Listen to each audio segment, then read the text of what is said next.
Allora, innanzitutto eravamo consapevoli di venire qui al Ciriaci, che avevamo 2 risultati su 3, ma poteva essere un'arma a doppio taglio. Prendere magari la partita sotto gamba e tenerti l'X poteva essere veramente un'arma a doppio taglio. Per la dedica, penso che tutto il gruppo ce lo dedichiamo a noi, ma soprattutto al presidente, a Michele Villani, che fa tanti sforzi da tanti anni contro ingiustizie e varie cose. Purtroppo anche la classe arbitrale non aiuta, comunque non aiuta la Lega per tanti errori e fortunatamente siamo arrivati al raggiungimento dei playoff. Adesso ormai sono tanti anni che ci gioco insieme sia qui alla Lega che a 11, sono esattamente 6 anni. Diciamo che da 6 anni a questa parte è migliorato molto. Purtroppo sempre si lascia un po' sempre prendere la mano, molto meno dalle prime volte che ci ho giocato insieme.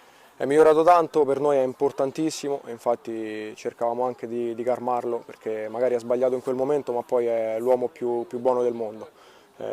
Non cerca mai la cosa per litigare, ma forse perché essendo un uomo che dribbla moltissimo, subisce tantissimi falli, e 1, 2, 3, 4 e poi al quinto magari un fallo di reazione un po' così e diciamo sbagliato, ma non ci può stare, però si capisce quando uno prende tantissimi calci che poi dopo un pochino se la prende.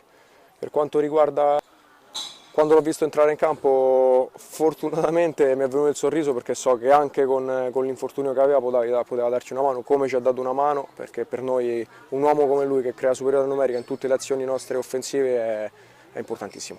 Grazie Oliva e in bocca Grazie, al lupo per grazie. i playoff. Crepi, crepi.